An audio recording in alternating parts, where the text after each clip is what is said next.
Kisah seorang wanita luar biasa asal Belanda, bernama Corrie ten Boom. Ia bersama dengan keluarganya mempunyai peran penting selama Perang Dunia Kedua dalam membantu orang Yahudi melarikan diri dari penganiayaan Nazi. Meskipun bukan orang Yahudi, namun rasa kemanusiaan dan keberanian Corrie menjadi bagian dari upayanya untuk melawan penindasan dan kekejaman Nazi.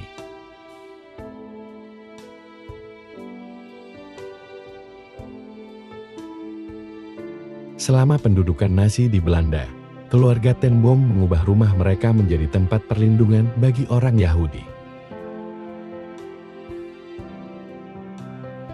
Mereka memberi tempat untuk bersembunyi dan memfasilitasi pelarian orang-orang Yahudi ke tempat yang aman. Keberanian dan belas kasihnya terhadap orang Yahudi membuatnya menjadi tokoh yang dihormati dan diingat dalam sejarah Holocaust.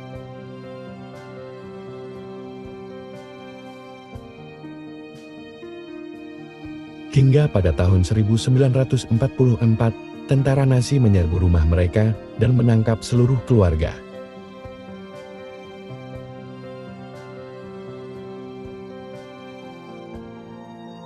Corrie, ayahnya, dan saudara perempuannya dikirim ke berbagai kamp konsentrasi. Di kamp tersebut, Corrie kehilangan anggota keluarganya, tetapi dia berhasil bertahan hidup.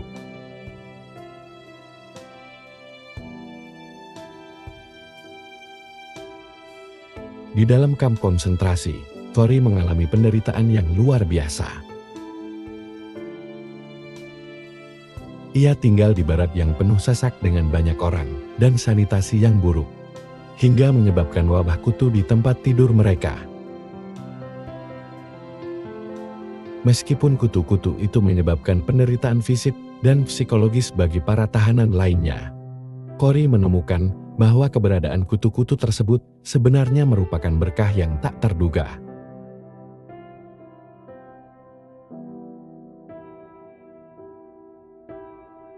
Pada awalnya Corrie merasa tidak masuk akal kalau harus bersyukur ditempatkan di kamp yang tidak saja kotor, namun penuh sesak dan penuh dengan kutu. Sampai ia sadar mengapa para penjaga tidak datang ke barak mereka.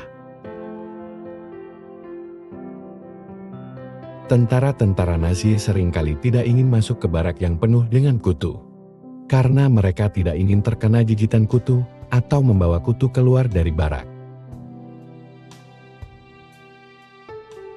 Karena kutu-kutu itu, barak yang mereka tinggali seringkali terhindar dari inspeksi atau tindakan represif yang lebih ketat.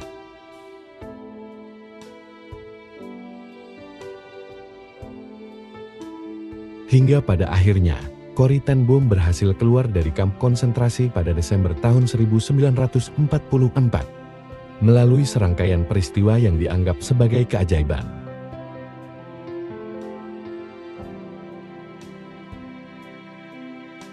Saat itu, Corrie yang sudah sangat sakit dipanggil untuk diinterogasi oleh seorang petugas Nazi.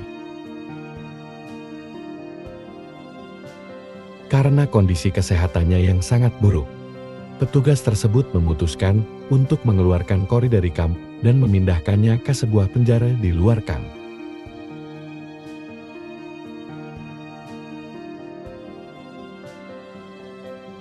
Meskipun kondisi di penjara tidak lebih baik, Corrie menganggap ini sebagai berkah, karena setidaknya dia tidak lagi berada di bawah pengawasan ketat di dalam kamp konsentrasi.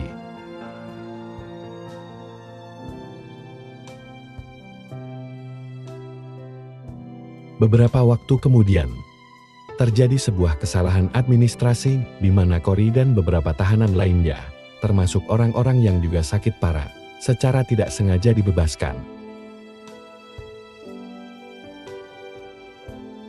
Hal ini merupakan keajaiban yang luar biasa, mengingat banyak tahanan yang ditahan di kamp konsentrasi pada masa itu seringkali tidak pernah melihat hari kebebasannya lagi.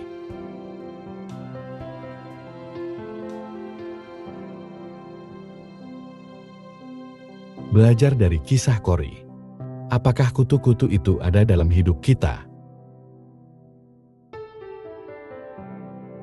Bukan masalah-masalah besar, melainkan gangguan-gangguan kecil yang tidak dapat kita hindari. Yang mungkin merupakan salah satu cara Tuhan untuk mengajarkan dan membantu kita dalam meningkatkan daya tahan terhadap ujian hidup.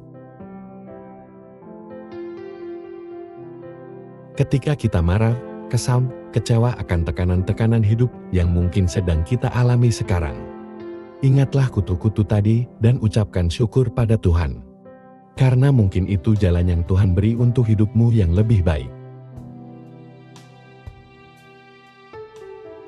Dan ketika kita berhenti untuk berpikir sejenak dan merenungkan apa yang sedang terjadi, kita akan menemukan alasan untuk bersyukur.